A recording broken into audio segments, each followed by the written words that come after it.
Hello everybody and welcome to the Scouting Report. I'm Dan Hayek here with Matt Doyle, and today we're previewing the match between the Montreal Impact and New York Red Bulls. Matt, the Red Bulls are without both of their designated players in this one. Tim Cahill missing due to international duty, and Thierry Henry is out injured. How does that impact the New York attack?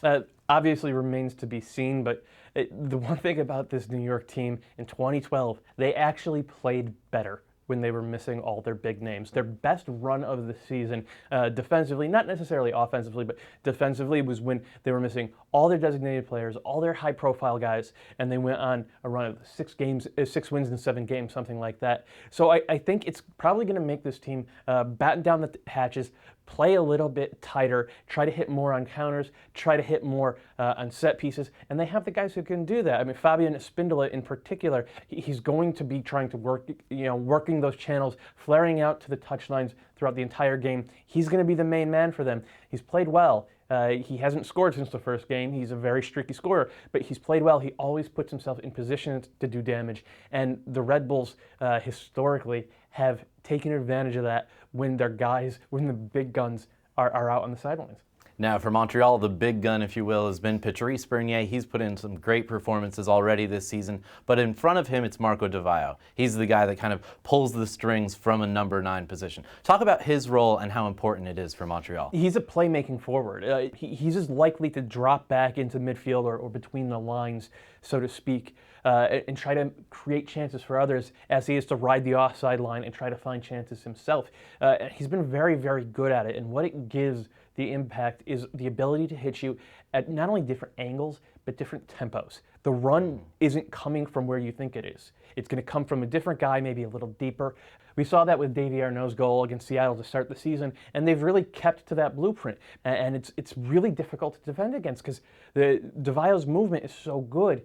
He forces the central defense to constantly question, do I go with him or do I try to pass him off to a central midfielder? And if you don't have that coordination down, few teams do at this point in the season, by the way. If you don't have that coordination down, he's going to find gaps where he can get on the ball, turn, and make a play. And that's when the Impact are so dangerous. Yeah, the counter has really been the strength for this team and taking advantage of other teams' mistakes. New York has been mistake-prone so far this year. Does that mean we can just pencil in another W for Montreal, a 4-0 start? I don't think it's that simple. Like I said, the Red Bulls do historically play better when they're missing their bigger names.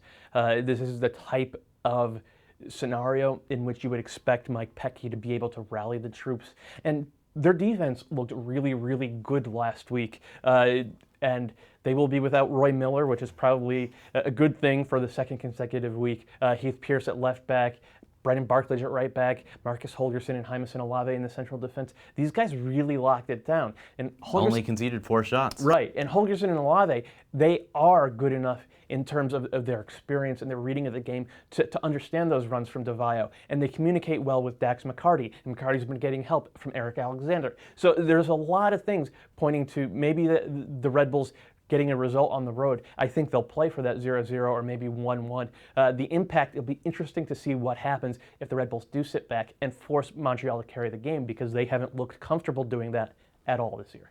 All right, well, let us know your predictions in the comments below. This one takes place on Saturday, kicks off at 4:30 p.m. Eastern, and you can watch it on MLS Live.